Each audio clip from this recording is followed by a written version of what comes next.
ਕਹਿੰਦੇ ਭਈ ਨਿਊਯਾਰਕ ਦੇ ਵਿੱਚ 15,000 ਤੋਂ ਵੱਧ ਜਿਹੜੀਆਂ ਨਰਸਜ਼ ਆ, ਉਹਨਾਂ ਨੇ ਸਟ੍ਰਾਈਕ ਕੀਤੀ ਹੋਈ ਹੈਗੀ ਆ।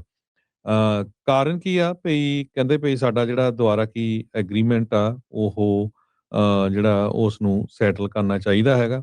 ਨੈਗੋਸ਼ੀਏਸ਼ਨ ਦੁਬਾਰਾ ਕੀ ਹੋਣੀਆਂ ਚਾਹੀਦੀਆਂ ਹੈਗੀਆਂ। ਬਹੁਤ ਸਾਰੇ ਜਿਹੜੇ ਹੌਸਪੀਟਲਸ ਆ ਉਹ ਇਹਦੇ ਨਾਲ ਇੰਪੈਕਟ ਹੋਏ ਹੈਗੇ ਆ, ਜਿਨ੍ਹਾਂ ਦੇ ਵਿੱਚ Mount Sinai Hospital, Mount Sinai Morningside, Mount Sinai West, Montefiore Hospital, New York Presbyterian Hospital. Contract ਉਹਨਾਂ ਦਾ ਦਸੰਬਰ 31 ਨੂੰ ਐਕਸਪਾਇਰ ਹੋ ਗਿਆ। ਯੂਨੀਅਨ ਵਾਲੇ ਕਹਿੰਦੇ ਵੀ ਸਾਡੀਆਂ ਤਨਖਾਹਾਂ ਵਧਣੀਆਂ ਚਾਹੀਦੀਆਂ ਤੇ ਹੋਰ ਸਟਾਫ ਨੂੰ ਵੀ ਵਧਾਉਣਾ ਚਾਹੀਦਾ, ਤੇ ਬੈਨੀਫਿਟਸ ਫੁੱਲੀ ਫੰਡਡ ਹੋਣੇ ਚਾਹੀਦੇ ਆ। ਵਰਕਪਲੇਸ ਪ੍ਰੋਟੈਕਸ਼ਨ ਅਗੇਂਸਟ ਵਾਇਲੈਂਸ ਉਹਦੇ ਮੈਂਬਰਸ ਲਈ ਹੋਣੀ ਚਾਹੀਦੀ ਹੈਗੀ ਆ। ਅੱਜ ਸਵੇਰੇ 6 ਵਜੇ ਦੇ ਕਰੀਬ ਜੋ ਨਰਸਜ਼ ਆ ਉਹਨਾਂ ਨੇ ਵਾਕਆਊਟ ਕਰ ਦਿੱਤਾ। ਨਵੇਂ ਚੁਣੇ ਮੇਅਰ ਜਿਹੜੇ ਹੈਗੇ ਆ ਉੱਥੇ ਦੇ ਜੋਹਰਾਨ ਮਮਦਾਨੀ, ਉਹ ਸਟ੍ਰਾਈਕਿੰਗ ਨਰਸਜ਼ ਦੇ ਨਾਲ ਉਹਨਾਂ ਨੇ ਇਸ ਪ੍ਰੋਟੈਸਟ ਦੇ ਵਿੱਚ ਹਿੱਸਾ ਵੀ ਲਿਆ ਹੈਗਾ ਆ। ਉਹਨਾਂ ਨੇ ਕਿਹਾ ਵੀ ਇਹ ਬੈਨੀਫਿਟਸ ਤੇ ਹੈਲਥ ਕੇਅਰ ਦੇ ਲਈ ਹੈਗੀ ਆ। ਜੇ ਇਹਨਾਂ ਹੌਸਪੀਟਲਾਂ ਦੇ ਸੀਈਓ 16 ਮਿਲੀਅਨ ਡਾਲਰ ਤੱਕ ਤਨਖਾਹ ਲੈ ਸਕਦੇ ਆ, ਤਾਂ ਉਹਨਾਂ ਦੇ ਜਿਹੜੇ EMPLOYEES ਆ ਉਹਨਾਂ ਨੂੰ ਕਿਉਂ ਨਹੀਂ ਗੁੱਡ ਤਨਖਾਹ ਦਿੱਤੀ ਜਾ ਸਕਦੀ। ਕਹਿੰਦੇ ਵੀ ਹੈਲਥ ਕੇਅਰ ਇੰਡਸਟਰੀ ਦੇ ਵਿੱਚ ਕਿਸੇ ਤਰ੍ਹਾਂ ਦੀ ਸ਼ਾਰਟੇਜ ਨਹੀਂ ਹੈਗੀ ਵੈਲਥ ਦੀ। ਇੱਕ ਮੌਂਟਫਿਓਰੋ ਜੋ ਹੌਸਪੀਟਲ ਆ, ਉਹਦੇ ਸੀਈਓ ਦੀ ਤਨਖਾਹ 16 ਮਿਲੀਅਨ ਡਾਲਰ ਆ। ਨਿਊਯਾਰਕ ਪ੍ਰੈਸਬੀਟਰੀਅਨ ਦੀ ਸੀਈਓ ਦੀ ਤਨਖਾਹ 26 ਮਿਲੀਅਨ ਡਾਲਰ ਦੀ ਆ। ਤੇ ਪਰ ਨਰਸਜ਼ ਕਹਿੰਦੇ ਭਈ ਆਪਣੇ ਦੇ can not make ends meat.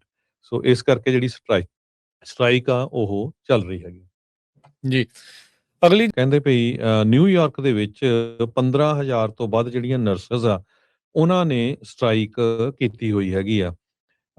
ਕਾਰਨ ਕੀ ਆ ਭਈ ਕਹਿੰਦੇ ਭਈ ਸਾਡਾ ਜਿਹੜਾ ਦੁਬਾਰਾ ਕੀ ਐਗਰੀਮੈਂਟ ਆ ਉਹ ਜਿਹੜਾ ਉਸ ਨੂੰ ਸੈਟਲ ਕਰਨਾ ਚਾਹੀਦਾ ਹੈਗਾ। ਨੈਗੋਸ਼ੀਏਸ਼ਨ ਦੁਬਾਰਾ ਕੀ ਹੋਣੀਆਂ ਚਾਹੀਦੀਆਂ ਹੈਗੀਆਂ।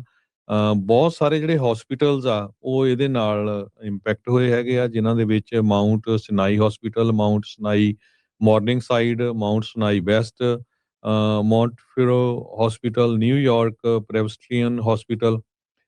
ਕੰਟਰੈਕਟ ਉਹਨਾਂ ਦਾ ਦਸੰਬਰ 31 ਨੂੰ ਐਕਸਪਾਇਰ ਹੋ ਗਿਆ। ਯੂਨੀਅਨ ਵਾਲੇ ਕਹਿੰਦੇ ਵੀ ਸਾਡੀਆਂ ਤਨਖਾਹਾਂ ਵਧਣੀਆਂ ਚਾਹੀਦੀਆਂ ਤੇ ਹੋਰ ਸਟਾਫ ਨੂੰ ਵੀ ਵਧਾਉਣਾ ਚਾਹੀਦਾ, ਤੇ ਬੈਨੀਫਿਟਸ ਫੁੱਲੀ ਫੰਡਡ ਹੋਣੇ ਚਾਹੀਦੇ ਆ। ਵਰਕਪਲੇਸ ਪ੍ਰੋਟੈਕਸ਼ਨ ਅਗੇਂਸਟ ਵਾਇਲੈਂਸ ਉਹਦੇ ਮੈਂਬਰਸ ਲਈ ਹੋਣੀ ਚਾਹੀਦੀ ਹੈਗੀ ਆ। ਅੱਜ ਸਵੇਰੇ 6 ਵਜੇ ਦੇ ਕਰੀਬ ਜੋ ਨਰਸਜ਼ ਆ ਉਹਨਾਂ ਨੇ ਵਾਕਆਊਟ ਕਰ ਦਿੱਤਾ। ਨਵੇਂ ਚੁਣੇ ਮੇਅਰ ਜਿਹੜੇ ਹੈਗੇ ਆ ਉੱਥੇ ਦੇ ਜੋਹਰਾਨ ਮਮਦਾਨੀ, ਉਹ ਸਟ੍ਰਾਈਕਿੰਗ ਨਰਸਜ਼ ਦੇ ਨਾਲ ਉਹਨਾਂ ਨੇ ਇਸ ਪ੍ਰੋਟੈਸਟ ਦੇ ਵਿੱਚ ਹਿੱਸਾ ਵੀ ਲਿਆ ਹੈਗਾ ਆ। ਉਹਨਾਂ ਨੇ ਕਿਹਾ ਵੀ ਇਹ ਬੈਨੀਫਿਟਸ ਤੇ ਹੈਲਥ ਕੇਅਰ ਦੇ ਲਈ ਹੈਗੀ ਆ। ਜੇ ਇਹਨਾਂ ਹੌਸਪੀਟਲਾਂ ਦੇ ਸੀਈਓ 16 ਮਿਲੀਅਨ ਡਾਲਰ ਤੱਕ ਤਨਖਾਹ ਲੈ ਸਕਦੇ ਆ, ਤਾਂ ਉਹਨਾਂ ਦੇ ਜਿਹੜੇ EMPLOYEES ਆ ਉਹਨਾਂ ਨੂੰ ਕਿਉਂ ਨਹੀਂ ਗੁੱਡ ਤਨਖਾਹ ਦਿੱਤੀ ਜਾ ਸਕਦੀ। ਕਹਿੰਦੇ ਵੀ ਹੈਲਥ ਕੇਅਰ ਇੰਡਸਟਰੀ ਦੇ ਵਿੱਚ ਕਿਸੇ ਤਰ੍ਹਾਂ ਦੀ ਸ਼ਾਰਟੇਜ ਨਹੀਂ ਹੈਗੀ ਵੈਲਥ ਦੀ। ਇੱਕ ਮੌਂਟਫਿਓਰੋ ਜੋ ਹੌਸਪੀਟਲ ਆ, ਉਹਦੇ ਸੀਈਓ ਦੀ ਤਨਖਾਹ 16 ਮਿਲੀਅਨ ਡਾਲਰ ਆ। ਨਿਊਯਾਰਕ ਪ੍ਰੈਸਬੀਟਰੀਅਨ ਦੀ ਸੀਈਓ ਦੀ ਤਨਖਾਹ 26 ਮਿਲੀਅਨ ਡਾਲਰ ਦੀ ਆ। ਤੇ ਪਰ ਨਰਸਜ਼ ਕਹਿੰਦੇ ਭਈ ਆਪਣੇ ਦੇ can not make ends meet. So ਇਸ ਕਰਕੇ ਜਿਹੜੀ ਸਟ੍ਰਾਈਕ ਆ ਉਹ ਚੱਲ ਰਹੀ ਹੈਗੀ। ਜੀ। ਅਗਲੀ